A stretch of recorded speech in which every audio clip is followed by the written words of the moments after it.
Time to hit the music of everyone's favorite segment of the week. It is time. Yes. It's time for a good old-fashioned Q&A, MMA Look at that Helwani number 9 right over there. Number 9 is for striker, Frank. That means I'm the best guy on the team. The club. To hear from the man himself, number 9. Ariel Helwani.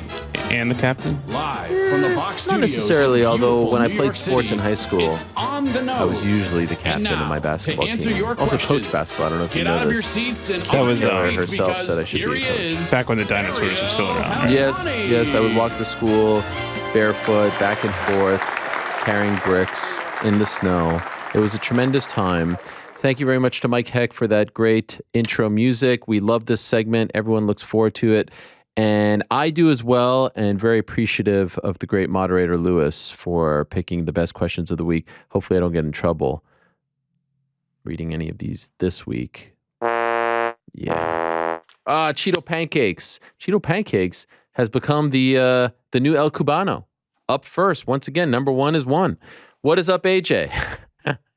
You know, I have a good friend named Daniel Wolf who always used to call me AJ back in the day. So it's funny to see people calling me AJ now. Ariel Jacobs.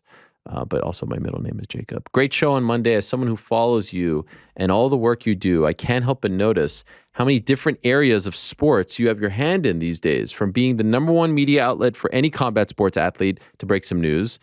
Thank you. I appreciate that. To becoming the official, unofficial North American professional darts ambassador.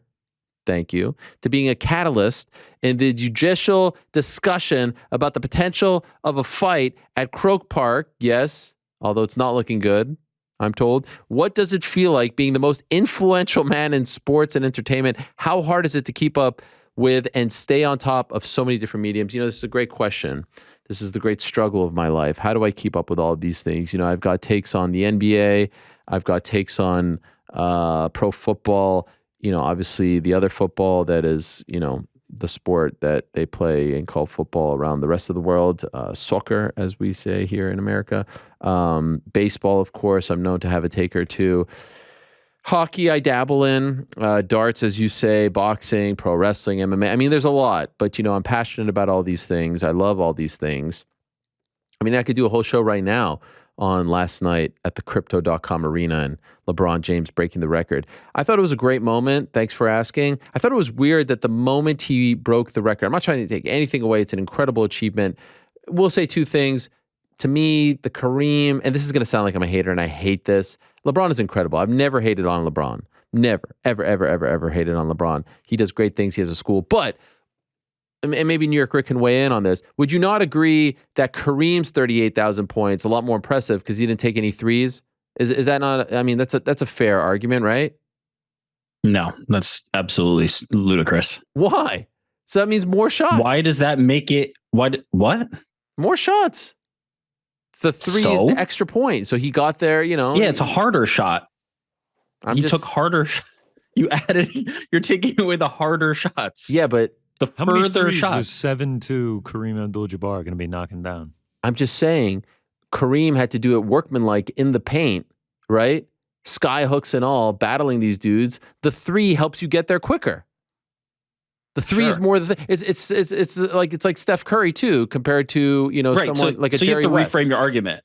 It's not that it was easier; it's that it happened faster, and it would have happened faster. Sure. Usually, something that's faster is easier. Usually. Listen, I don't want to. LeBron has the 5th highest scoring average in NBA history. This is not an anti-LeBron take. Well, and that's sounded also like one. By the way, this is also because his Jordan's number 1. He didn't have any 5th highest, also because of the threes. The point is, did you notice after Jordan's number 1, minimal threes. Exactly. That's my point. That's why Jordan more impressive, Kareem more impressive. Thank you for agreeing with me. Jordan will always the point is Kareem was not hampered. He just didn't. Jordan didn't take threes either, unfortunately. Anyway, did you think it was weird after the moment? Like, he puts his hands up. It's great. It's beautiful. The kids are there. Like, what's better than this? But it felt like he almost didn't allow himself to enjoy the moment. He's like directing traffic. He's like, where's this person? Where's that person? It almost felt he's a brand. But did it not feel a little too manufactured? No, I mean, that's every moment in 2023. Right. He's a brand. He's not a player. He's not a human anymore. He's a complete company and brand. It has to be this way. I mean, the fact that they're pausing the game to roll out a full ceremony in the middle of that annoying? That's You what have it to is. do that, right? Yeah. Do you think This is 2023. Do you think people will forever feel like it's a tarnished achievement because they lost to the Thunder on the night? No. What? I'm kidding. I'm kidding. You prefaced it by not wanting to be a LeBron hater. You're sounding No, I'm like not. you're playing the hits. I'm You're just, I know. pressing play on the greatest hits album of LeBron hate.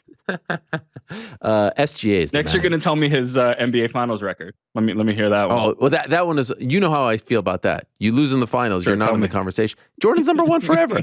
Jordan is number one forever. And I hated This Jordan. is such a silly take. I Such a hated silly Jordan. take. I was the biggest Jordan hater as a kid. Hated him, broke my heart. But I mean, you got to give. It sounds like you found a new guy. No, Sounds like you found a I'm not that replacement guy. I hate Jordan that. I mean, the people who have made a career, we know who we're talking, just Yeah, being I don't wanna say blind names. haters. Don't even hate mention it. these people. I think it's great. And I love the love that he has for his kids. Is it okay to nitpick here and there, or do I have to be Nope. like Mr. Okay, it's not okay. All right. Anyway, point is, I could talk about that. I could talk about the crazy Kyrie Irving press conference yesterday and him deleting his apology. Won't get into that. Of course, if you want to hear my thoughts on Andy Reid and the Super Bowl, we can talk about that for us with the big game against Fulham this weekend. We've got a little bit of revenge on our minds. You want to talk about Sami Zayn? I mean, what do you want to talk about? There's just a lot, all right? You want to talk about the Premier League of darts? We can talk about that as well. I just like sports. Now, do you want to talk about other things? Like, do you want to talk about the State of the Union? Missed it. Do you want to talk about movies and TV? No idea. Although my wife was watching that, the Jonah Hill, Eddie Murphy movie on Netflix last night. You guys see that? Anyone? I Unfortunately, missed that one. You know what I'm talking about? Eddie Seen Murphy it. popped up in a new movie. Have you heard about this? No one? I have seen it. Vaguely. I've seen it. Oh, you saw the movie. I saw the movie. Andrew Schultz is in it. Andrew Schultz is in it. Yes, I saw that. One of the lone bright spots. Yes, it wasn't great, right? The acting was a little subpar. And you know what it reminded me of? No chemistry. Yes, it reminded me of one of those network TV movies where they have this hodgepodge of celebrities, but nothing good. You know what I mean? It's Elaine Bennis is in it, Julia Louis-Dreyfus, freaking the dude from X-Files, Eddie Murphy, Andrew Schultz, Brian Greenberg, who I love from back in the day. How to Make It in America. But it just felt weird. I don't know. David That's a very Duchovny. Netflix thing. David Duchovny. Thank you. That is a Netflix thing? Yeah, just see how many people we can squeeze together and package into this thing to get people to watch it. I don't think it was the worst movie ever, but it was not great. Warheart MMA. Hey, Ariel, love from Montreal. If Alex Volkanovski manages to get past Islam Makhachev, do you think the next move for him would be to stay at lightweight and defend the title or move back to featherweight? I personally think there'd be a lot of fun fights for him at lightweight, especially with him having beat a lot of the top prospects at featherweight already. I mean, yeah, it's a fresh slate. I personally think it's hard to do both. It's hard to go up and down. It's a different, he's got to add muscle. Historically, no one has really ever done it very well. I guess the only one that has ever done it in MMA well is Amanda Nunes. And let's be honest, the competition at 45 wasn't that great. It's even hard to do it in boxing, to go up, down, up, down. That's why what Serrano does is really impressive. She's at 126, she's at 35. She's at 26, she goes down to, 15. It's kind of crazy. But no one really has done it very well. So he says he wants to go back to 45 and defend it there, but they'll have a predicament on their hands. And you would hate to see his success trajectory, whatever it is, get halted because of, just weight and how weird it is on your body to go up and down. But yeah, there's a slew of new names that, there's bigger names at 55 than 45. Goes without saying. Bigger fights, sexier names, whatever it is. Let's see. Let's see how he feels. Maybe he doesn't. He's like, I didn't like it. Let's see how it feels. Ben P. Hello, Ariel from Sheffield, England. Big win yesterday for Sheffield United against Wrexham. GC in shambles over that, right? Yeah, we don't want to talk about that. But that's all right. We're focused on Notts County now and, getting to the top of the table. Yeah. I did hit you up and ask you if you were watching, and you no-sold me. Yeah, I said we're not keen on the cup. Of course I had it on. I disagree, by the way, with that stance, because I feel like winning the FA Cup is way bigger than winning some, third division. Let's be real here. A, likely weren't going to win the entire FA Cup. But they would play Tottenham next. That's a big deal. B, a bigger deal is taking our next step out of the National League, and then we can start getting funding. Then we start the road to the Premier League is really on once we get out of the National League. If they get out of the National, how many more until the Premier League? 3. 3 more, including the Premier League? So we'll be in League 2, then League 1, then Championship, then Premier Jesus. League. That is low-level stuff. Listen, man, I'm down in the trenches. Me, Ryan Reynolds, Rob McElhaney. Yeah. Yeah, I know. You like the front. I like the front runners, with, yeah. with Forrest in the Premier The League. best is the people that are saying I'm in that the I'm a trenches, front baby. runner right now when, like, in September, everyone was like, oh, they're getting relegated again. I want to go back to all those people that told us they were going to get relegated. Oh, I that's cannot wait to post my bet slip when we stay up that was they would avoid relegation. You But- did it, right? Oh, of course I did it. I'm living and dying with this team, but we can talk about that come May. By the way, did you see this? I saw this graphic. Sky Sports posted this. Did you see this? The Premier League table in 2023, Nottingham Forest has the Oh, yeah. most points and highest goal differential. Yeah, I mean, What the hell? 2023 is our year. We'll be talking Europa League this time next Oh, yeah. year. Oh, yeah. I'm certain of it. Anyway, all that from the Sheffield, England. Shout out from Ben. What a guy Alex Volkanovski is. He's in my top 3 favorite guests on your show and top 3 favorite fighters, no doubt. My question is, what does a win for him do on Saturday night? Can he quickly be catapulted into the GOAT conversation? If he then defended the belt simultaneously, he surely will become one of the best ever. P.S. I really do believe he will win. I'll put my money where my mouth is. Keep up the great work. Here's the thing. He's already in the conversation for greatest featherweight champion of all time, right? I think that's fair. You win this, you stop Islam, and then you actually successfully defend the titles a couple of times at 55 and 45, which is something Conor never did. Yeah, he's in that conversation. Never lost in the UFC. I mean, this will go a very long way, and I can assure you, if he pulls this off, the crowd is going to go so crazy, the same way they went crazy in Cleveland for Stipe, the same way they went crazy for Conor in Ireland, the same way they went crazy for Paddy in London. You get the point? He will come across on Monday, if he wins this, to the rest of the world like an even bigger deal. He will get more attention in his home country, more media coverage, more love around the world. It'll be a great thing. And can I just throw something out there? And I'm not that guy. You know, I leave the predictions and the prognostication to the likes of GC and many others. But I will say, was I not on an island when I said I felt something in my bones regarding Leon Edwards and Kamaru Usman? Was I on an island for that one? I mean, a lot of people weren't saying that. Mostly you No. were on an island, yes. Yeah, not a lot of people were I have backing Leon in that. That same feeling. That same feeling. Wow. It's a You lot. just wasted all that magic dust. I have That's that- a I shame. have that same feeling. I got to tell you, when the going gets tough, I'm betting on Alex Volkanovski. When the going gets It's tough, that guy, no one outworks that guy. It's fair. It is a fair. You are perfectly within reason. You are not being ludicrous, as I used earlier, to say Alexander Volkanovski is not going to defeat himself. There's some fights where you know the outcome because you know that the fighter is going to defeat themselves. He will give himself every single opportunity to win. But on the other side of that coin, we have weight classes for a reason. This often doesn't go well. Sure. And there is a significance to the style and size that Islam Makhachev has. But having a feeling, I mean, you've been right before, so let's see what happens. I just want to say that guy, he doesn't get enough credit, Volk, for his IQ.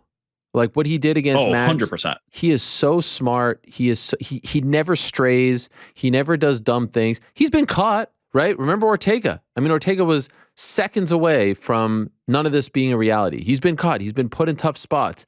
But fucking hell, like the guy digs down deep. And he's just so smart. He is extremely smart. He's extremely efficient. He's extremely technical. He is able to stick to a game plan. He's able to make decisions on the fly that a lot of fighters are not able to do. He has all the tools to be the number one pound for pound fighter. Oh, would you look at that? He's the number one pound for pound fighter. It is not a surprise. His success is not a surprise. I would go so far as to say, you said, if he beats Islam and then is able to defend both of those belts, he'd be in the GOAT combo. I think if he beats Islam, he's already in the GOAT combo. I think he's high on that list, in my opinion. And whatever he does from there only furthers it or hurts it, unfortunately. You know, the once you lose, it kind of takes a little bit of the shine away. But having Max Holloway, among many others at featherweight, on your resume 3 times, and then beating Islam Makhachev, that's a resume that I'm willing to put up against anybody's resume right now. If he beats Islam Makhachev, I'm willing to put him up against anybody right now, present day, period, in that GOAT combo. He's up there. I'm 100% with you, Rick.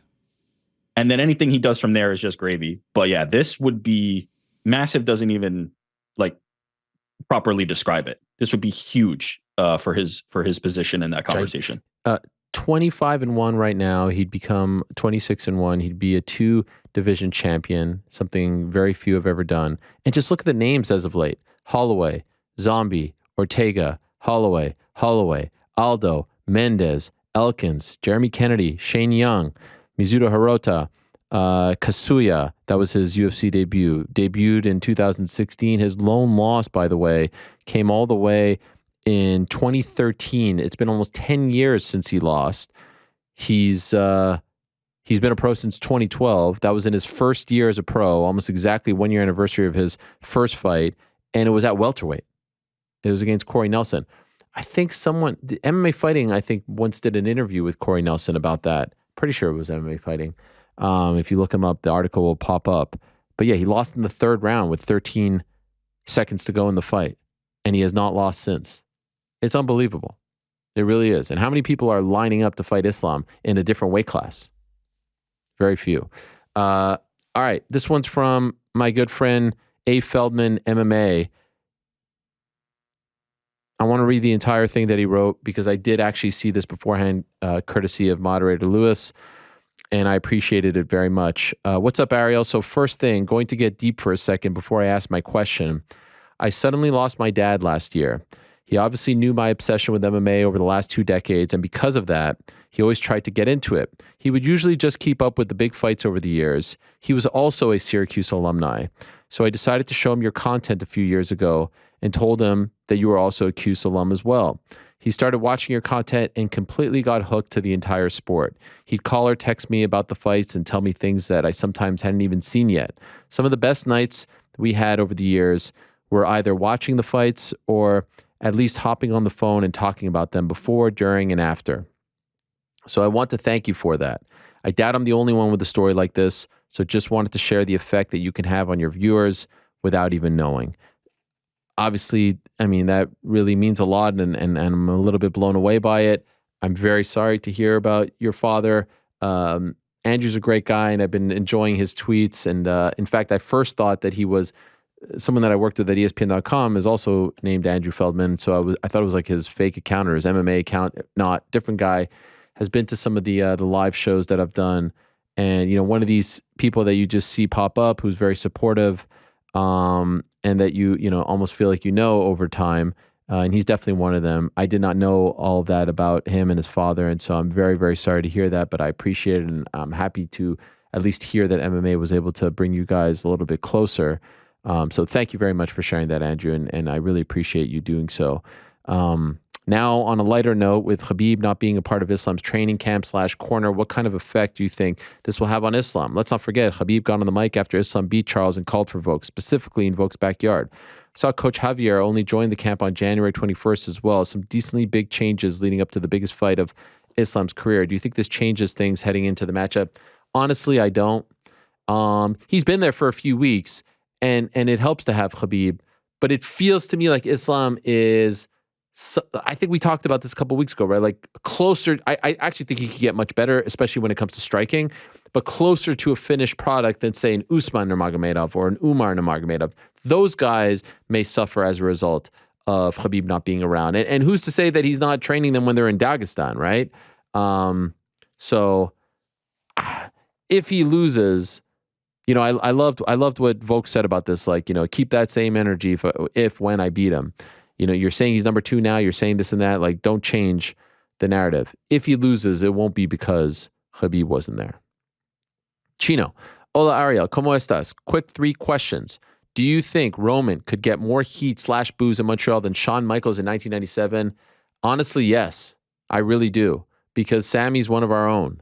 and everyone wants to see him succeed. And this has become somewhat of a Montreal story. He said he's going to do it in front of his family. He's going to break him in front of his family. Like, yes, I think he will get more heat. And I also think the Montreal wrestling crowd is bigger now and more passionate now than it was in 97, if that makes any sense. So, yes, Brett was beloved.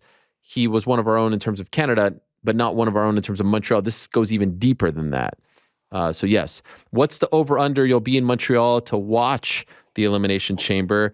Right now, well, I don't know. What would the over-under be? Like, yes, no? How can I even make a line for that? Be no over-under. It'd just be, what are the what's chances? line? Yeah, okay. Yeah. I don't even know how to set that. You know, I said on Friday, I feel like I need to be there. I feel like I need to be there as someone who grew up in Montreal. The first thing that I ever loved was wrestling. That's the first thing. I remember going to Avenue Video in the TMR Shopping Center, if that means anything to anyone out there, and seeing the box of WrestleMania 1 with Hogan and Mr. T and renting it and falling in love. I had all the toys, all the LJN toys. I had the ring. I would sit with my legs crossed in my parents' living room, and I would play and I would make cards and I would videotape them as I got older. Like, it's the first thing I loved. In 1991, they took me to the Montreal Forum on my birthday and I saw Brett and Mr. Perfect, and it was incredible. And I was there in 97 for the screw job. And I was there the night after WrestleMania 18 when Hogan got the 10-minute ovation. And I was there in 2003 for No Way Out for the Hogan Rock rematch. So yeah, I love Montreal. And I was there for SmackDown once as well. Love Montreal, love the Montreal wrestling scene. And as I've said, you know, there's been great cards, there's been great moments, but it's never been one of our own. And there have been great Montreal wrestlers, Pat Patterson, Rick Martel, Dino Bravo, the Rougeau brothers, Mad Dog Vachon, Luna Vachon, legends who have headlined many a card, but never on a stage worldwide, internationally like this. This is the biggest. This is one of our own. And this is one of two guys who kind of put Montreal wrestling on the map. One of the guys, Kevin Owens, got to the top, won the belt, Universal. A few years ago, Sammy never got that chance. Anyway, so I there's a part of me that feels like he needs to be there.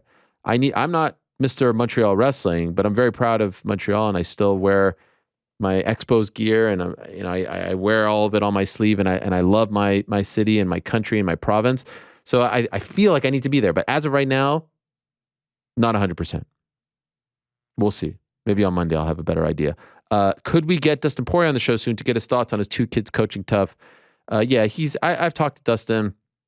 Love Dustin. He's the man. He's laying low at the moment, but when the time is right, for sure.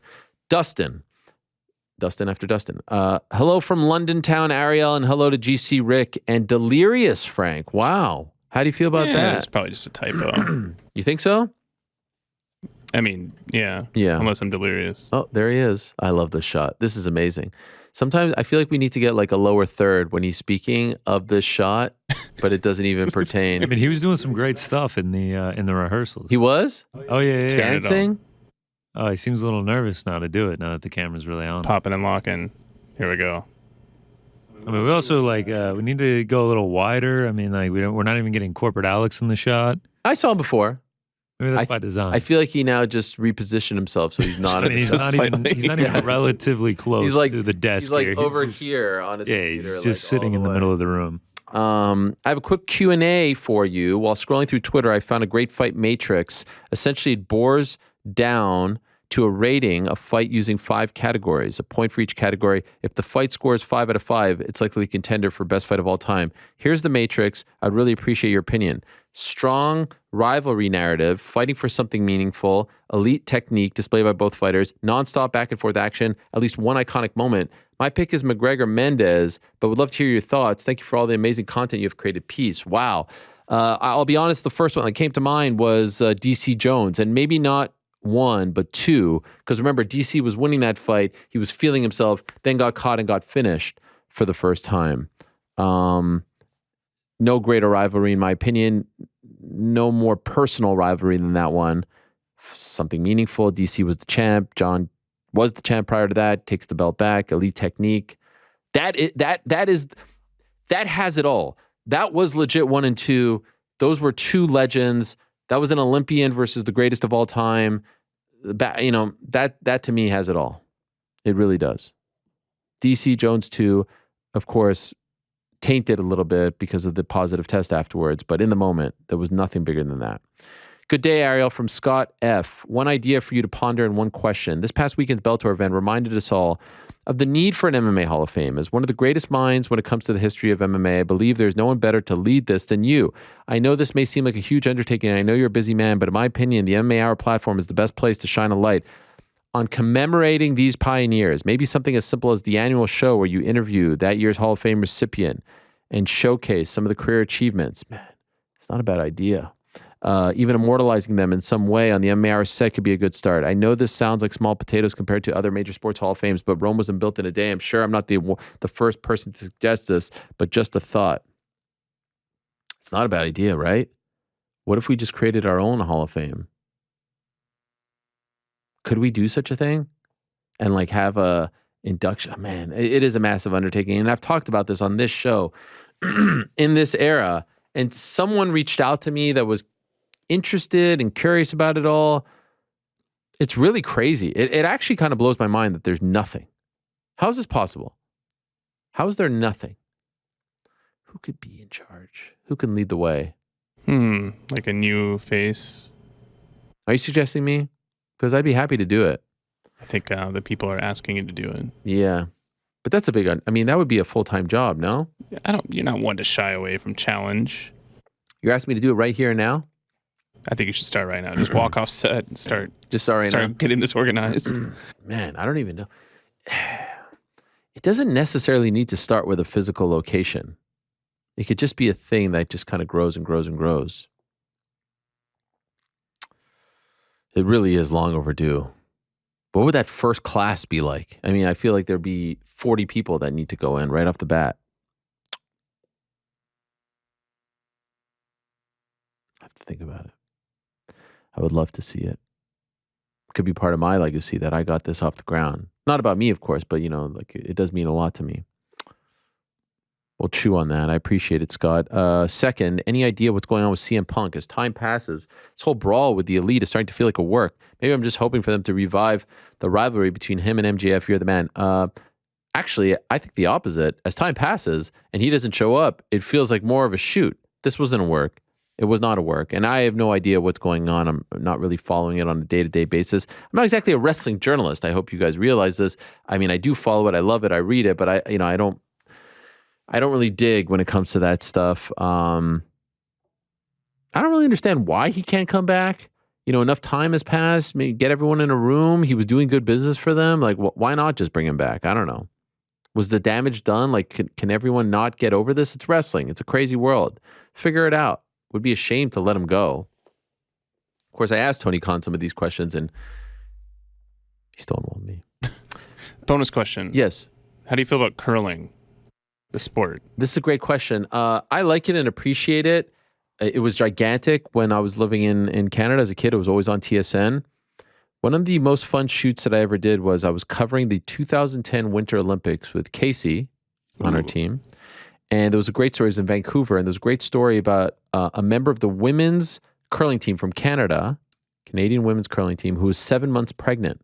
And we found her during the Olympics, and we did a video, which was a tutorial on how to curl. And so we went to a place, and she taught me while, 7 months pregnant. Yes. Wow. If you type in Ariel Helwani curling Olympics, it will pop up on YouTube. Very fun.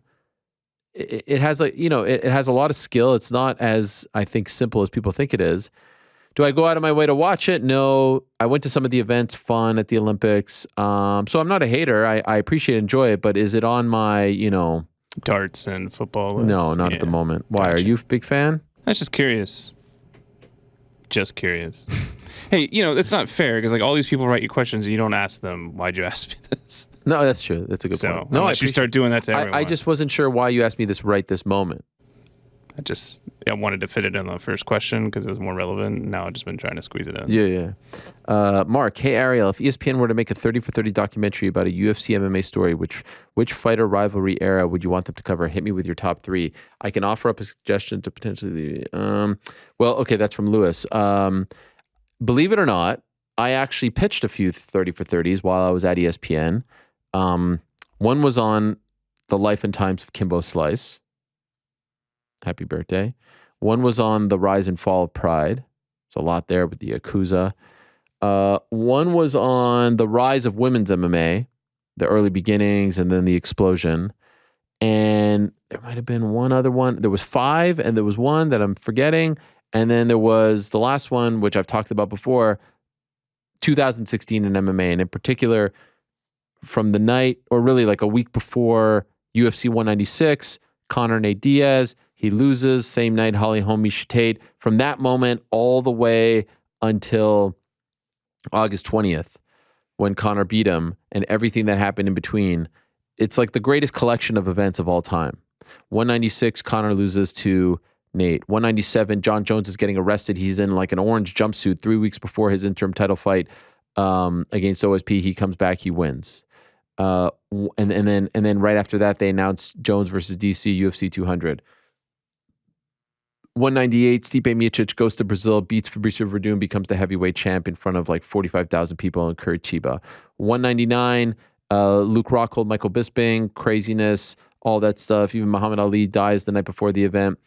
Faber Cruz 3, all that. 200, insanity, Brock Lesnar, Mark Hunt, Jones falls through, all that craziness. Night after, the company is sold, right? For this crazy number, $4.025 billion. 201, Woodley beats Robbie Lawler to become champion. 202, Conor beats Nate. And you can even go further. 203, the CM Punk fight, Stipe in Cleveland. 204, Michael Bisping and Dan Henderson in Manchester in the middle of the night. 205, Conor becomes double champ. 206 was the weird one in Toronto. That's maybe the one like sort of subpar. And then 207 is the end of Ronda Rousey and Cody Garbrandt beating Dominic Cruz, one of the greatest performances ever in a title fight by a challenger. Craziness. Connor from Canada. Hey, Ariel and crew. If you guys had to rank the 4 upcoming pay-per-views by excitement level, what would be your ranking? I can't remember a time when we had 4 pay-per-views this massive all in a row. I just named them for you. Maybe 201 to 205, he says. All right, there you go. As there were 2 Conor fights. 2016 was the best year in the history of the UFC, especially because they had 5 pay-per-views over 1 million buys. And that was absurd. 196. By the way, 195 was the fight of the year, and that was on the first day of the year. That was Condit and Lawler. 196 was 1 million buys. 97, 200 was 1 million buys. 202 was 1 million buys. 205 was 1 million buys. 207 was 1 million buys. All right, these are the 4. Islam Volk, 284. Jones Gone, 285. 286, Leon Usman. 287, Alex Izzy. Golly. You know what? I'll be honest. I'll put Leon first just because I just can't wait to see how that... But it's between Leon and Jones, obviously. I'm sure New York Rick would say Jones. Jones all day. So pumped for that one. But there's just so much history. Yes, I mean, you can't go wrong. I'll go Leon Usman because it's in London. It's the trilogy. But yeah, then Jones, then Islam, then Alex Izzy. But really, I mean, you can make a case for any of those being first. What's your top 4? Like, how would you rank them? I'm going Jones, Gone. I'm going Alex Izzy. Wow. I'm going Makhachev, Volkanovski, and Edwards Usman last. All right. GC, what about you? Same for me as Rick, but flip Islam and Leon. So Jones Gone, Islam Volk, Leon Usman, Alex Izzy. Wow. But like it's all 1, 2, 3, 4. Like they're all incredibly close. 1A. Can't wait for all of them. Yeah. Watch party this weekend? Watch party this weekend. I mean, I can't wait for it. Gonna be great. Gonna do the Tim Tam Slam. Oh, you're listening to Casey. Oh yeah, I'm gonna do Nice. it. For sure. You should get her on. You guys, you don't really have fighter guests on the watch party, huh? Yeah, I don't think. Yeah, you think Casey O'Neill will be into it? I mean, she listened to the show. She sent me some suggestions. She gets some Tim Tams herself. She comes do on it together. Tim Tam Slam. Yeah. Now we're talking. Wow. Now we're talking. I mean, she's probably a pro. Seemed like she's done it once or twice. It's all right. I can practice before Saturday. I feel like it's more fun if you do it for the first time. I mean, if I'm going against her, I'm going to have to practice. No, is that's it a the fun. competition? Do you chug it? I don't know. Is that the whole thing, or do you just sit there and enjoy it? I'm not going to lie. I watched a couple videos of people doing it. Is it bad? I mean, it's not hollow. It's like a biscuit, so you're like slurping the liquid through the biscuit. Jesus. I can't wait. Got 4 flavors. It's going to be great. Have you ever done the cinnamon challenge? Oh, yeah. Love it. You have? Yeah. Have you done it? No. Oh, man. thought the we should point do it was on that air you one time. can't It'd be do it. hilarious. It's Yeah, you can't do it. Have you That's what- tried it? Yeah, Okay. that's what makes it so It's fun. psychotic, that thing. You think that you can do it, and you definitely cannot do it. Oh. And it's so funny. Isn't it painful? Yeah, I mean, you cough for a while. Yeah. I've done it a few times. Wow. Pop rocks and cola? Never done that. You? No. Mentos and Coke, We might have. I don't think you should do that. banana and Sprite. What Wait, is that? a thing? Never heard of Yeah, that. you like eat 2 bananas and then you chug a Sprite and you're like guaranteed to throw up or something. Fuck. What? Can know I what be- I'm doing tonight. Can I be honest with you guys? I look forward to coming in to do this show because I love doing the show. I love hanging out with you guys. I love everything about it. I legit look forward to Mondays and Wednesdays. But What I most look forward to is really getting my oat milk cappuccino before coming into the studio. oh no. I was drinking it today and something just tasted off, but I look forward to it so much that I just powered through. Are you regretting it? Don't feel great. Oh no.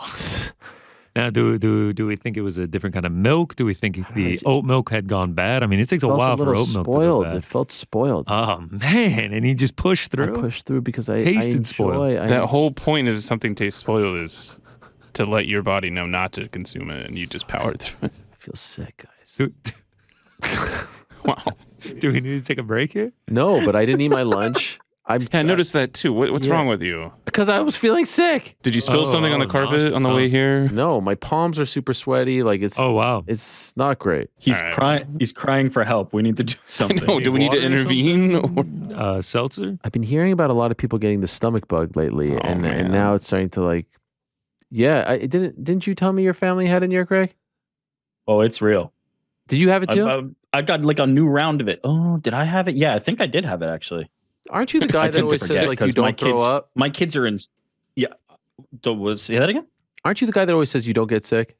You don't have to. I never throw get up to sick. have Rick a is so stomach busy he bug. doesn't never get remember being sick. It's this. I don't believe in getting sick, so I don't get sick.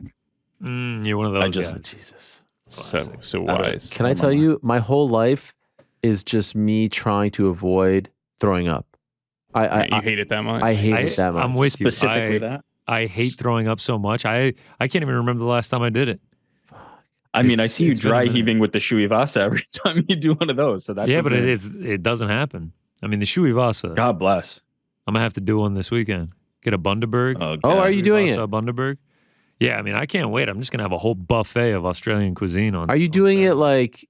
I got. Are you using the shoey thingy, or are you? Well, I have my own. You know, I bring in my own. No. But are you going to do like the actual shoe, or are you going to do the shoey Vasa like little? It is in Traffic. Australia. Should I do an actual shoe? I feel like you kind of have to, if I'm being honest. Wow. I mean, you say Wow. that. I mean, You're of all people to push Yeah, him to right. do the actual shoot. I mean, what shoe? Do I You're the just- guy. do I I mean, just use are you in or No. are you Can you out? leave us a These shoe? are pretty dirty. Like, Oh, use the gross. David Taylor's. Connor, I Use have the- permission to use the- use No, this. absolutely not. I can use the Absolutely signed not. David Taylor's. Absolutely not. I Use mean, we the- need to get you use the some new Shui shoes Vasa. anyways, right? Yeah, exactly. Use the exactly. shoey Those are Vasa. pretty. don't All right. I'm just saying. don't do it. By the way, someone I retweeted Sadiq's video, his unprofessional breakdown of 284. Someone just tweeted both of us. Ariel Helwani needs to watch these and have Sadiq on to break down the next UFC card. Hashtag make it happen. Oh. Wow, what a great idea. That's a good idea. You should do Yeah. that. Shout out to him. Boris. Hi, Ariel. Because you've become an avid follower of the English Premier League, I have the following question for you. What is your view on the differences between the setup of European football and American sports leagues, namely promotion, relegation, big money transfers, and a set of hierarchy versus closed leagues, drafts, trades, and everything having a shot? Can I be honest with you guys? It's a fantastic question. I think the European model, or in particular the English Premier model, 1,000 times way more exciting. I mean, look at us with Forest. We're worried about relegation. We have something to play for, even though we're not going to finish at the top. Love that. Sure, you can make a case like it's like the rich get richer type of thing with the transfers, and there's no salary cap, and it's just like a free for all. But F it. That's the way it is. I kind of like it. The more I think about it, it's like, all right, what does game 64 of the regular season in the NHL or NBA really mean? In the Premier League, every game matters. You're either fighting to get to the top 4 or 5, or you're fighting to survive. It's huge. I mean, I absolutely love it. I love it. I mean, like the relegation thing too, and being able to get promoted and having all these leagues. Like, imagine if there was an NFL team in, I don't know, Wichita, Kansas, Amazing. or something like a super small town stadium holds like 10,000 people, but they made a run and they made it into the NFL. Like, it's just crazy. I mean, I'm 100% with you. Like, the Hawks, the Falcons, like they're kind of just like middle of the road teams for me. And it feels like there's nothing to play for. Right. You're just waiting until they're good. Where like Nottingham right now is literally in the middle of the table, 13th, but every game is important because you don't want to get relegated. And I love it. Don't get me started on FA Cup, Carabao Cup. Like all of a sudden, like we were talking about Wrexham, at least in the midst of it all, you can have these crazy stories. There's things going on. So you get that tournament feel like you get in the playoffs. Do I feel like maybe sometimes at the end, it kind of ends a little bit unceremoniously because it's just like, all right, you're number one and you've won the whole damn thing? Sure. But when you couple being top 4 with Champions League and all that stuff, it's like, this is kind of way better. I like it. It takes a minute to figure out everything that's going on. There's this, there's that, there's top 4 there. But once There's a ton of different leagues, like where they all once you play figure from. it out, I kind of like it. Now, I feel like the NBA has done a great job of fighting off tanking by doing this like play-in tournament thing, because I feel like less teams are tanking, and I feel like those, I don't know, 8, 9, 10, 11, even 12, 13 teams are fighting to get in, which I like, and it's given everyone, a chance to play for something. Of course, if the Knicks finish 7th, I'm going to be annoyed about it because I just want to get into the playoffs. But that being said, it has proven to be good. It still feels like this could you imagine if the Westchester Knicks have a great year and then they go on a run in a tournament, and then now they're playing the freaking Celtics, Yes, that's what I'm saying. It's it amazing. Would be incredible. Like, or imagine it was like FA Cup style, but college teams, top 25, AP top 25. So now it's, I don't know who's number one. Who's number one now? Hey, Purdue, but they lost on Saturday. Right, to Indiana, right? Yeah, shout out to the Hoosiers. Yeah, Mike Woodson. Point is, like, imagine number one now gets a chance to play the Thunder. I mean, yeah, that would be crazy. It would be amazing. The Maine Celtics, like, it'd be I'm just amazing. thinking, like the College Park Skyhawks. I mean, it'd be unbelievable. Like, that's the idea that I love. I love the relegation and promotion. Love it. Anyway, Sam, hi Ariel. You often say that MMA promotions need a face to grow their promotion, but the UFC seems to be doing fine despite Dana White's lackluster efforts over the last year or so, and PFL and ONE seem to be both growing strong without an amazing promoter as figurehead.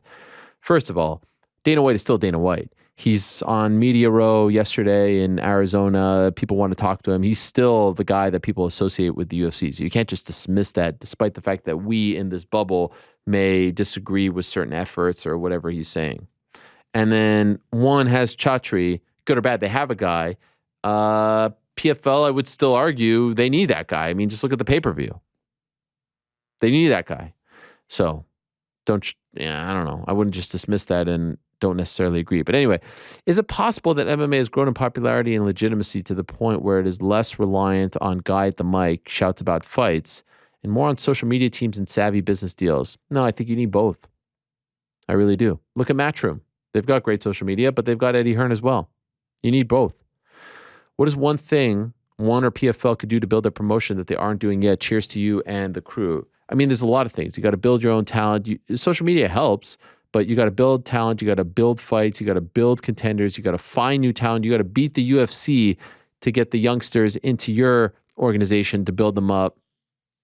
Make big fights. Create intrigue, drama, attention. It's a lot. It's easier said than done. There's a lot.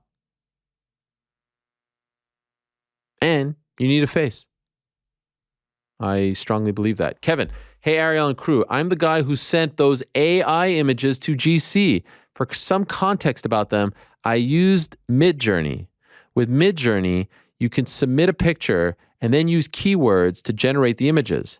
So that's what I did to generate those images from Monday's show. The picture of Ariel was from a Showtime event. The picture of GC was indeed from a watch party. The picture of New York Rick was just behind the mic on the show, and the pic of Frank was from a quality selfie GC posted of the two of them. How about that, guys? Do you know Midjourney, GC? I've heard of it. I've never used it though. I might have to get into it. I even noticed New York Rick took the photo and made it his. Good on you. I would have done the same Yeah. thing. I mean, his was fantastic. It was too good not to. Shows the personality. Shout out Looks to this just guy. like him. Midjourney. It's so weird, this whole thing. Even my dad asked me about ChatGPT. Yeah, that is great. It's generational. GPT. What is it? GPT, Chat GPT. Yeah. Ops is using it. He's like, everyone's talking about this. You using this? Yeah. I Let's don't, get Mr. Helwani on it. I don't know what's going on. He knows more about this stuff than I do. Well, didn't Bing? I think Yeah, I just Bing read about integrated it, right? Yeah. The future is now. Isn't Google starting one too? It's coming. Whenever I hear of coming. ChatGPT, I think of Jamie Vardy. Chat shit get banged. Yeah. Well, it's GPT, but yeah. Yeah, GPT. Isn't that what I said? No, you keep saying GB. It's just Listen, it's all great. I'm into it. I'm getting into it. I've got my Ethereum wallet set up. I've got all that stuff. on the blockchain. You know how it I'm works. on the block. It's freaking great. You know, Feeling kind of sick. I got some bad news. You're a little late to the crypto game. no. You might have- Ben you might have Askren had told some me more to jump on success. it. Askren told me to jump I on know it. had Yusuf, some more Super Sadiq's into it too. He is. Yeah. Well, we'll talk to him. Going with the great prime, despite feeling a little unsettled. yeah, you're just adding. Truth be told, there's none left. This is literally the last one. Yeah, it feels like a water kind of thing, you know? Wait, you've been drinking out of an empty Seltzer. bottle, or I know. I mean, it's the last one. What are you talking about? I needed something. I've got the water, but I felt like I needed a little oomph. that's think- the You want me to go get you another oat milk latte? You think no? I can't live in a world where that place gave me a bad oat milk latte because I legit look forward to it. I mean, I've been to that place a few times and I love it. Last night I was feeling a little bit under the weather as well, so it could be a mix. I'd like to believe. Thanks it for was. coming in today. No, it's just my stomach. I don't know. Yeah, I'm a fighter. Okay, Frank. I appreciate that. Aussie Jack, I come from the land down under. Yes, thank you. Do you come from the land down under? G'day, Ariel. In order to offer something different to the UFC, do you think it would be worth having different weight divisions, limits, and promotions, such as Bellator PFL 1? Could they potentially make a 65, 75, 95, maybe even a 225-pound division? Also, well, with regards to that, it's really a commission thing, right? The commission needs to be able to be okay with that. In MMA, those aren't recognized weight classes. So I guess they can make it up, but I don't want promotions to have different weight classes. I think that would be very confusing for everyone. It would muddy the waters. But I would love to see a 65, 75, 95 situation. 225, I don't think there's enough talent, but definitely 65 and 75. Also, for GC's watch party, you should watch the biggest hits in rugby league. This was the sport Alex Volkanovski played before becoming a full-time fighter. Rugby is a different sport. I recommend looking at Jorge or George Taufua. Taufua. Thanks as always for bringing attention to the great stories around MMA. Are you familiar with this individual? No, but I just typed him in, and the first recommendation was George Taufua big hits. I'm all down for that. I mean, I love watching big hits highlights. Do you think? Wow, yeah, this guy is. Do you think it's George or Jorge? Tough, right? I'm not going to speculate. All right. Quick fire round coming up here. Cole, hello, Ariel and crew. With Sandhagen Vera moving to the Apex to a live crowd in Texas, what is some of the other, I can't believe they listened to the fans moments in the UFC or in MMA in general? They didn't listen to the fans. I mean, as much as I want to take credit for this, they didn't listen to the fans. They couldn't get another main event for San Antonio, so they're like, oh, let's take from this one. It's sort of like Robin Hood, except the opposite. They took from the poor and gave it to the rich. Do you get what I'm saying? Apex, they could put anything on that card. They don't really have to sell tickets. Anything they sell at the Apex is gravy. So let's take from this one and put it on that one. They did not listen to us on that one. We cannot claim victory. Okay? I'm just being honest here. So no. Other that they listened to us. The one that was very, very famous was UFC 1. It was supposed to be, New York Rick might remember this. It was supposed to be Henderson. No. It was supposed to be Henderson versus Franklin at UFC 90. It was the same. It was on September 19th. It was the same night as Marquez and Floyd. It was when they bought Affliction and then they changed it to Belfort versus Franklin. Do you remember this? It was supposed to be UFC 93 was the one in Dublin. Oh, wait. It's on. Yeah, go ahead. Wait. Franklin. Do you remember this? Rich Franklin, they bought Affliction and they changed the main event because everyone crapped on it because no one wanted to see the rematch of Henderson versus Franklin. I remember it vaguely, but it's like I don't remember the inner workings of UFC it, the 103. minutia of how it happened. UFC 103, yes. They announced it does ring a Henderson bell. versus Franklin. Everyone crapped on it, and then they changed it. Here's an MMA fighting article from July 31st, 2009, written by the great Ray Hoy, if you recall. Shout out. Vitor Belfort will return to the UFC in a 195-pound bout against Rich Franklin, promotion announced. Franklin was originally announced to face former Pride middleweight and light heavyweight champion Dan Henderson, but due to the lack of interest in the rematch from the UFC and rematch from 93, the UFC shuffled the main event. The fans didn't like it, so we're going to change it, UFC President Dana White said. You remember this? It's crazy. This is probably the one time that they listened to us. Like where they actually made a switch. I'm not saying they don't listen and make the fights, but I'm saying like where they had an announced fight and they switched it. Crazy. Yeah, I feel like that not only, yes, that's great because it serves the fans, but imagine being a fighter. I don't know that every fighter is just like, up for that. Yeah, let's just switch the opponent. Great. Mhm. I think it'd be hard to navigate that in the modern era. Soy sauce. Hey, Ariel, I primarily watch the show through YouTube, so I wanted to ask you and the crew, what YouTube channels are you all subscribed to and follow?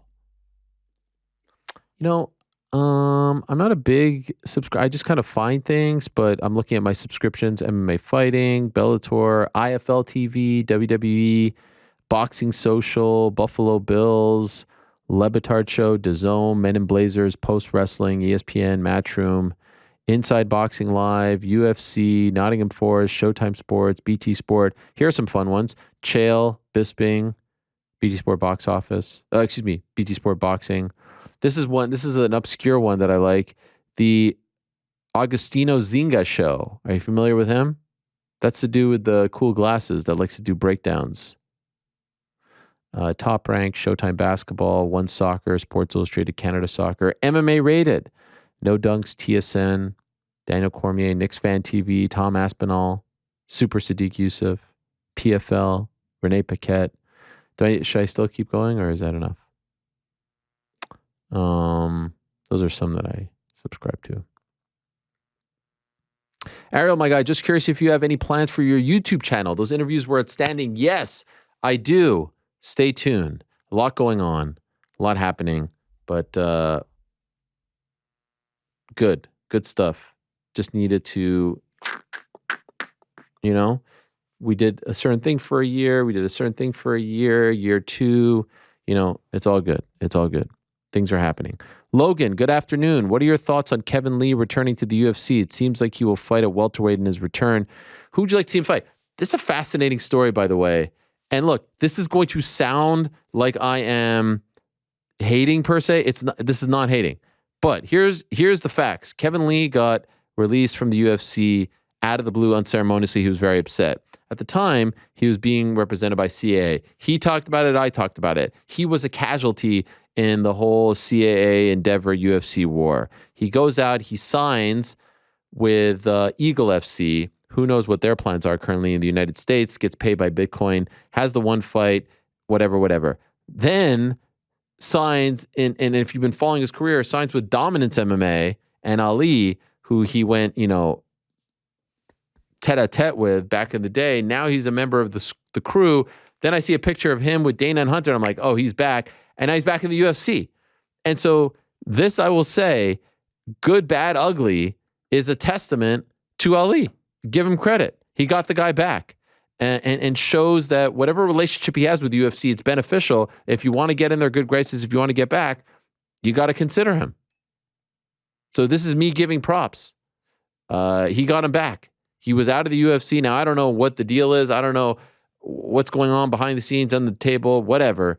But he was out, and in a shitty kind of way, got let go because I believe he was a casualty of this war, and they couldn't let go of Francis, who was also part of CAA but was the champ. So he was a part of the war. His manager at the time, Markel Martin, and Dana White are going back and forth, and it was just shitty. Goes to Eagle, established this relationship, which, remember, he was the one guy that was calling out Khabib and Islam for so long. And Dagestan, and I mean, like, he was really outspoken. And now he's with dominance, he's Muslim, and he's back in the UFC.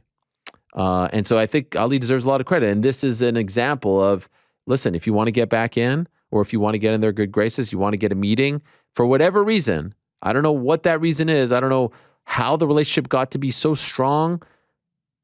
He gets it done. And so you got to give credit. I don't know if he gets back in with any other manager. Maybe one or two. And yeah, he was having trouble at 55. So 170 seems like a good move. Olajuwon, what's up, Ariel? Just a quick question. Any rumblings about a UFC card in Canada for 2023?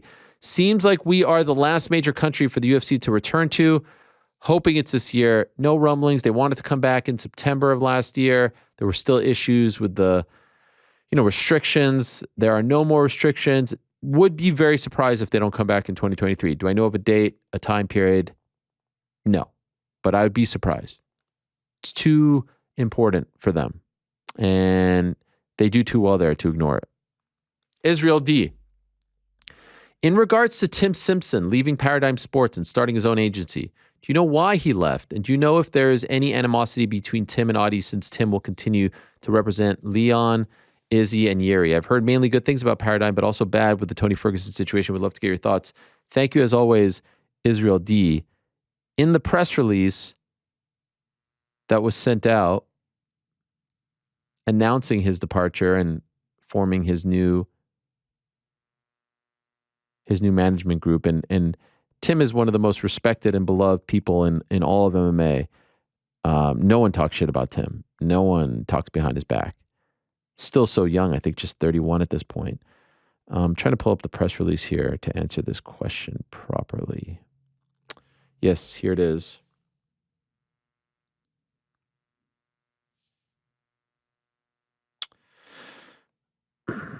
On his departure from Paradigm Sports, Simpson said, quote, "I wish my friends and former colleagues from Paradigm nothing but continued success and happiness. I will always cherish the experiences and memories from my time there, and I'm happy that we will have an ongoing professional partnership. CAG, which is Chosen Advisory Group, the name of his new group, and Paradigm Sports will continue a working relationship in which Paradigm Sports will serve as the company's exclusive marketing partner." So that one kind of flew under the radar a little bit, but there's still a relationship there. I think he just wanted to go out on his own. He wanted to be independent Tim.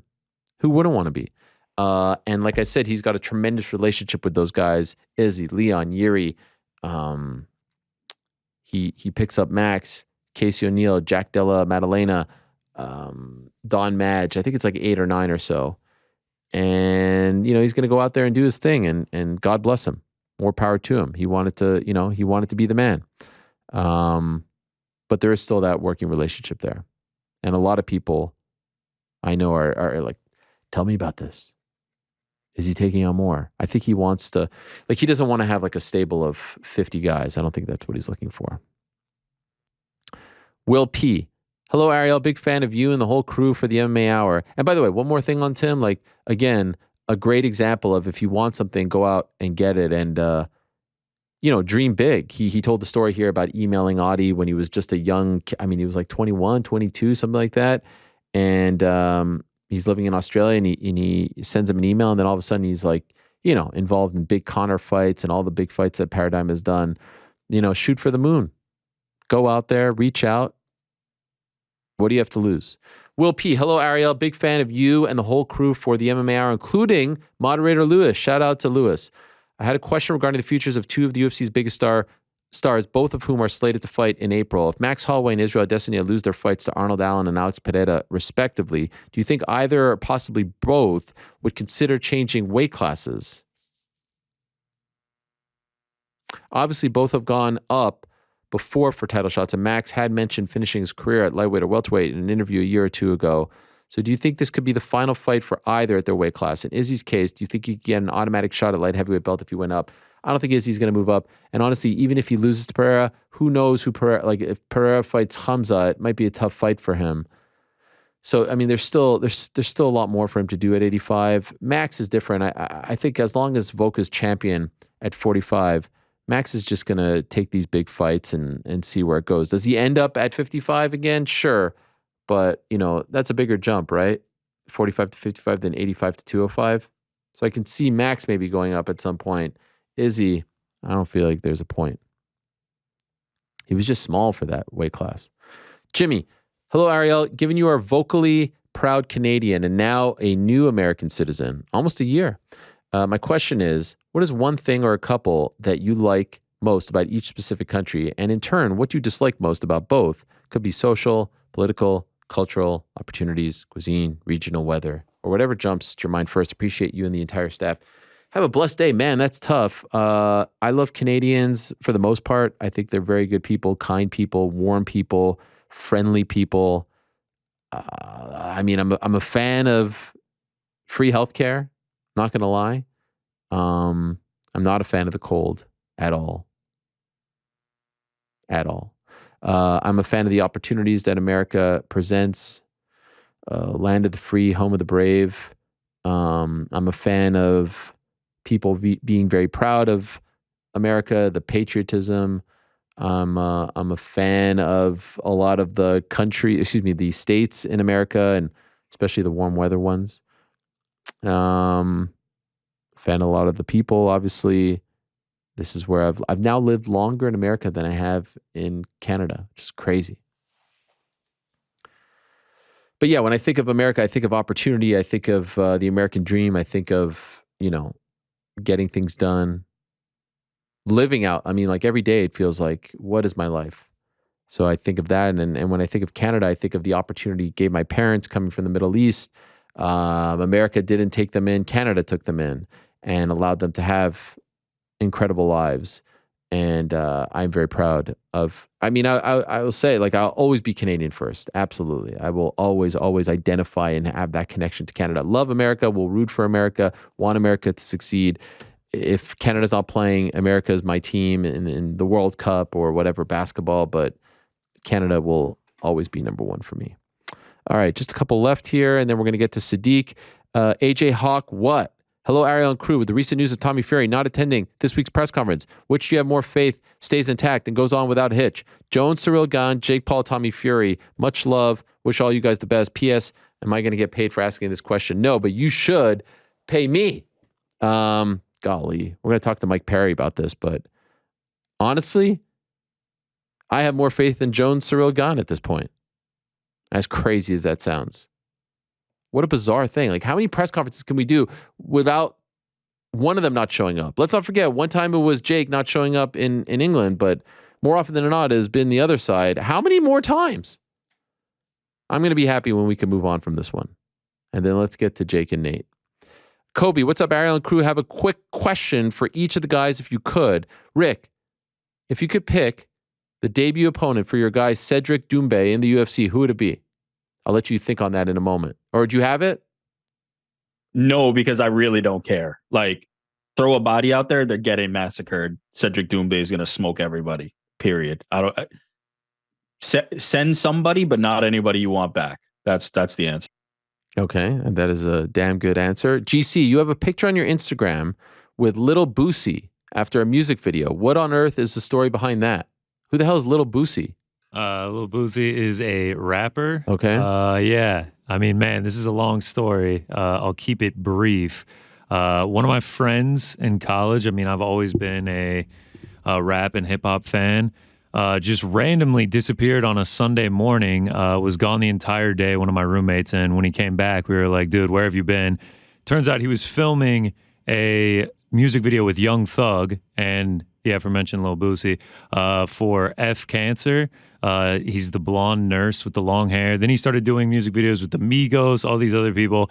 And then, like, the directors were like, bring your friends. We need more people for them. So, yeah, I did a couple music videos, and then I did a Lil Boosie music video, filmed at a jail. And, yeah, it was crazy. It was ridiculous. What year is this? Man.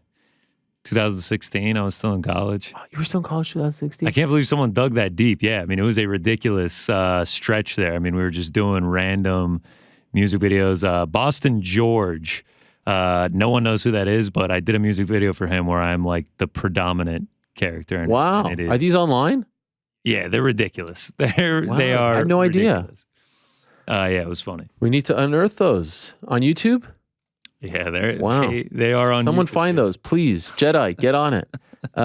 Ariel, if you had to pick one match to show a non-wrestling fan that had the best chance of them becoming a fan, which would it be? He says, personally, I'd pick Kurt Angle versus HBK. WrestleMania 21. Man, I think Brett versus Mr. Perfect, SummerSlam 91 was incredible. Brett versus Austin, WrestleMania 13, incredible. I mean, Foley Taker, Hell in a Cell was nuts. Hogan Rock was just nuts. TLC from WrestleMania 17 was nuts as well. Those are some that come to mind. Ladder match, HBK, Razor Ramon. Oh, Owen Hart versus Bret Hart, WrestleMania 10. Frank, pick one. Signed Amanda Serrano gloves or a 10-year supply of balls? I'll take the gloves. Also, shout out to Andy, Joe, and Corporate Alex in the back. How about that? Great stuff from Kobe. Let's go to our boy, Abe. Abe. Hello, Ariel. He didn't say your boy, Abe. Oh, he says that at the end. My bad. A couple quick ones today. Firstly, with both Leon versus Usman and Pereira versus Izzy, who has the more adjustments to make him mentally more to overcome? The guy that knows he won / dominated the majority of the fight but still got finished, or vice versa, the guy who lost large parts but knows that he has the equalizer? It's 100% Izzy. Izzy also has the 2 previous losses. Leon, as he said on the show, no elements, got the confidence, finished him. Usman's actually battling more going into that fight because he just got knocked out. So in this case, what you're presenting, it's 100% Izzy. Secondly, what's next for the African Kings if they lose again? Ironically, both losing clears the way for an Usman jump to 85, I suppose. Although, I mean, there's other killers up there too, and who says that he's going to be as effective at 85, especially if he's relying on wrestling. We know he wants to go up because he has been talking about fighting Jan when he was 205 champ. Always thought that was very, very silly. So I feel he'd fancy a fight against Pereira at 85. You're going to see a lot of wrestlers who feel like they fancy a fight versus Pereira. But I mean, he's freaking terrifying. You got to still get him down and then keep him down, not get hit first. Lastly, to answer a point from last week, if Izzy wins, they should try to make Izzy versus Dricus du Plessis in Africa. That's not a bad shout. South Africa versus Nigeria. Not a bad shout. What do you and the boys think? Much love, your boy, Bay. Yeah, love that. Not a bad shout at all. Last one, Chris Gardner. G'day, Ariel. What is the absolute cutoff to the minute you and the mates feel comfortable entering these before their closing time? Interesting. A restaurant. Well, it depends if we're taking out or sitting. I guess an hour, right? You need an hour? No, I feel like you could do it in 30 minutes. I mean, it really depends. When it's a restaurant before closing time, it really depends on the restaurant. They're the ones who tell you if there's enough time or not. Retail store, I could get it done in 5 minutes, retail store. Grocery store is an interesting one because I feel like when I go to the grocery store, I go for one thing and then I end up with 400 things. And so I have to resist the urge to not get all. If you're going for a singular reason and there's 5 minutes left and I need, apples, bananas, milk, whatever, then cool. If I'm going just to peruse and do like a full shopping, then yeah, you can't go with 5 minutes left. I actually thought that what he was going to ask me was the cutoff for a birthday wish. What do you guys think is the cutoff for a birthday wish? I say 10 a.m. Is that psychotic behavior? 10 a.m. seems aggressively early. I say if you... You're saying anything after 10 a.m., it's just like, shouldn't have done it. Shouldn't even have wished it. Now look, I appreciate the effort, but it goes a long way. You wake up to that text because then that person put you in their calendar. You're top of mind. One of the first things they did on that morning. No, they're getting it out of the way because they don't want to think about it for the rest of the day. By the way, totally appreciate that as well. So at midnight, 11:59. Hey, I hope you had a good birthday. Oof, that is brutal. That's best. That is brutal. Really? No, I do it first thing in the morning because the anxiety is too much. I'm like, whatever, it's your birthday here. I've acknowledged it. Can we move on? And how do you feel about the text versus the phone call? I prefer the text, but unfortunately with some family members, you have to call them. For me, it's just mom, dad, grandparents, phone call, even brothers. And it just, we talk all the time. What do we need a whole phone call? We don't need a whole State of the Union address on your life. They don't want to give it. More often than not, you don't want to hear it. So you just, you get on with it. Hey, man. Yeah, to that point, Yes? I'm soft and weak and I still do it, but I'd kind of prefer don't even text me. Wow. And I'm not texting you. Oh, that's okay. That's messed up. Man. The worst is when I don't even mind the phone calls. when you're celebrating Don't somebody's call birthday me. with them and they're like, oh, I have to take this call. It's like, Rio, they're not here. Like, we're here. Turn the phone off. That to me is weird. Like, I really like the idea, especially when it's an old friend, a high school friend. Well, I guess there's two POVs. The old friend feels great, and then the work friend, it's like, oh, this person actually cares about me. So I don't know, like, how could you feel that way? They're doing it to conform to social conventions that What? I don't think are necessary. What is a social We can convention? eliminate that. Wishing Don't really care. a happy birthday to your friend is a social convention? You see somebody in person, you say happy birthday, different, right? I'm here with you, we're celebrating, it makes sense. The text is just because you're expecting the text. They're only doing the text because you're expecting the text. How good does it make them really feel? I disagree. If it's one of my close friends, I want to talk to them and wish them a happy birthday. That's day fine. of celebration. So- they feel special. You want to make them feel special. Kind of like going to Alamo Draft Oh. House. Yeah. Sorry, what was that, Frank? Frank's trying Nothing. to unearth. Frank's trying to unearth some things. All for it, Connor. If it makes you feel good, go for it. I personally don't need it. Don't need it. Thanks, but no thanks. Don't need it. I appreciate What about- it. what about I'll from- cross you off the calendar? No, I'm not doing that. What about a parent? I What mean, about it? My parents are going to call me, like whether I want them to or not. Oh, so are my brothers. No, that feels good and all, but like, I'm wondering from your Rick's perspective, you call your parents, right? If I don't think it does. if I feel Wow. like it, Hey, thanks for birthing me. Happy birthday. What? If you feel If like I'm- it. look, if I'm at their house and it's their birthday, great. Let's talk. Let's chop it up. Gift? Do you send a gift or anything? See, gift is different. Gift is different. a There's gift thought put into replaces a that. happy birthday. A gift completely replaces a happy I birthday. think you're expected to do both. By the way, Yeah, like- I'm a Yeah, I'm My not. mom I'm not playing that flowers, game. my dad something. I'm a big Gift fan of the means no something to me. gift. I don't need a gift. Don't give me a gift. Oh, see, I'm opposite. Oh yeah, see, I actually agree with Rick here. I think the gift goes much further than an empty happy birthday text. I'm a big gift giver. I love Especially if giving like gifts. So it much shows pressure. up the day of. Gift or is so maybe much the day pressure. Oh, yeah. What if it's a gift from Amazon and you paid extra for them to wrap it? Yeah, $5. Because Yeah, I don't I've care. done it. I just don't know. Like, it feels like you're drop any shipping. sort of gift, even if it's a $5 trinket, it goes further than an empty text message. See, okay, so Connor, now you added the word empty. See, now we're cooking with fire here because this is my position. It has been conditioned into you to make this feel significant. Give them a gift, see them in person. These are the nice touches. These are the things that show thoughtfulness. The HBD text, I've actually we can received those. skip it. I've received a yo HBD before. I'm just like, skip. this is pointless. That's whack. Yeah. No, that's whack. Yep. But I don't do that. Yep. I try to be sincere. I'll say, like, I hope it's a wonderful year ahead. I'm the same. I'm the same. Just something like that. And HBD is whack. I mean, don't Thinking even of bother. you today, man. Like, I hope you have a great day. Yeah, what's wrong You with know, that? I'm not saying there's anything wrong with it. I'm You good got to without send it. the more sincere Skip it. one. Yeah. Send them a gift. Do You know something what's nice. funny about the gift thing? I don't want to receive any gifts, and I don't necessarily want to give anyone any gifts. But when it's, This feels like the latter is more important to you. You don't mind receiving gifts, but you definitely don't want to have I feel like to give. that's a little unfair. I would just- actually see Ariel the other way around. But I will say this: I go freaking all out for my kids' gifts. I mean, they get like 10. I mean, that's a whole nother. But I mean, that's just. In fact, I was even having a conversation with my wife. My son's birthday is next week, and I was like, "Hey, what are we getting? What are we getting Walter for his birthday?" And she was like, "Oh yeah, that's right." I was like, "Yeah, don't worry about it. I already got 10 gifts in the freaking attic waiting for him." You know, like I just go nuts. How you set up just to slam dunk Yeah, her on yeah. how terrible. Yeah. Wow, that's messed up. That's messed up. Dad of the year over. Oh yeah, that's right. Dad of the year. Maybe That's not messed husband of up. the year.